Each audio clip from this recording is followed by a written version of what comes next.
Andrew Maher, I'm sorry if I don't pronounce this correctly. Andrew's asked, should businesses use social media for servicing customers? Or should they first build their own support channels? And is social first the right policy to take on? I think that social is often seen as, by many organisations, certainly the customers is a great place to actually have a conversation, mainly because they complain.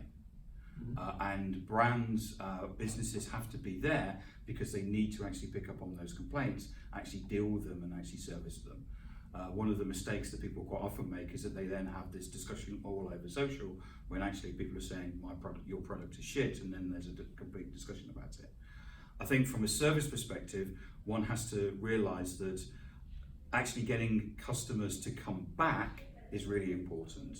So if you've got if you're selling like a cloud or a SaaS type product, what you're looking for is a renewal. And so you're looking to sell, but you've also got a different type of person that are going to renew. And what you need to be doing is having as many touch points within the organization, connections and relationships, not just in sales, but in pre-sales, post-sales, customer service, or making sure that they have a relationship with an individual.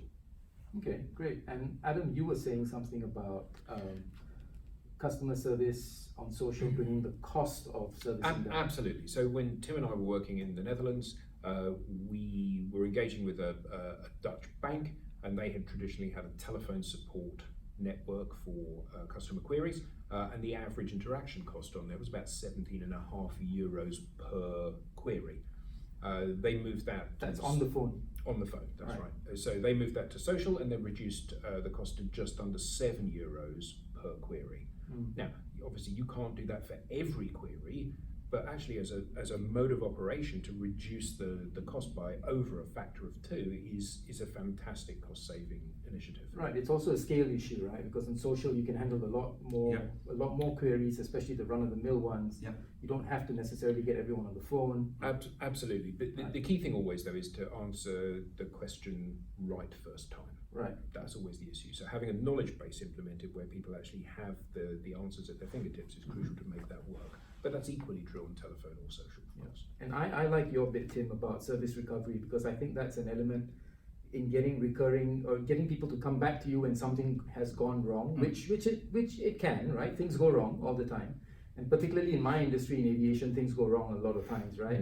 There's lots of stuff that happens beyond your control. The key is how do you recover from that? Yes. And so customer service now becomes customer service recovery. Yes. Which is a great way to bring people back to your brand. Yes, and actually you solving something, you can turn somebody that's actually anti part of your brand to actually be a brand advocate. Yeah. BA famously did some research on that, didn't they? Yeah. And they worked out, or they found that a customer who had a problem that was successfully resolved by BA was 7 times as likely to remain a loyal customer as a customer that hadn't had a problem in the first place. Yeah. So it is an opportunity always. Yeah, I did a keynote 2 weeks ago in which, because of that, I had to do some research. And so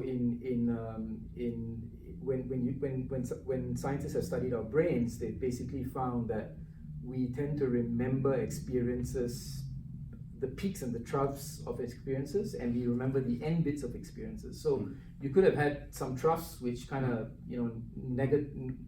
make your whole experience negative, but if you can engage in the service recovery that ends it off well, that kind of recovers the entire experience for you. Right? Great question, Andrew. Thank you. Thanks, guys.